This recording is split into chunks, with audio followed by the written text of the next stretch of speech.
Maybe you'll see a mola. Fingers crossed. Golden sun rising high, Crystal Bay where the dreamers die. Currents roll, the divers sway. Mola Molas here to play. Cool tides flow, the ocean sings. This place is Crystal Bay, and we are on the north west coast of Nusa Penida Island. And the bottom topography here, the right side here, left side here around the small island, flat area around 8-9 meters and start sloping reef.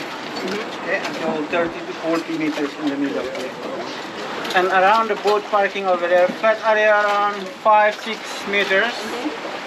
Sandy bottom with a few rock boomies and start sloping sand. The type of dive here, sometimes we follow the current, sometimes we against the current. And what we can see here, we have turtle, moray eel, scorpion fish, lionfish. On the sandy bottom we have flounder fish, flounder, and sometimes seahorse, nudibranch, shrimp, crab here. Sometimes there is cooling barracudas here. And don't forget to look at the blue. Sometimes there is big fish like dogtooth tuna or giant trevally. Okay? Or if you lucky Mola Mola. Because yesterday we find mola or dolphins. Oh, dolphins still there. Mola yesterday. Mola yesterday on the north. Ah, Yeah. With them. I dive with them. No, Mola and manta ray. Ooh, oh, no show. Yeah, it was a lucky day. Pura mas guiding. What the? Any questions? Please open your tank, pre-dive safety check, and have fun. Thank you. Thanks.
Shadow wings in fading night, temple high on island crest, watching over the ocean's breath. Dolphins weave through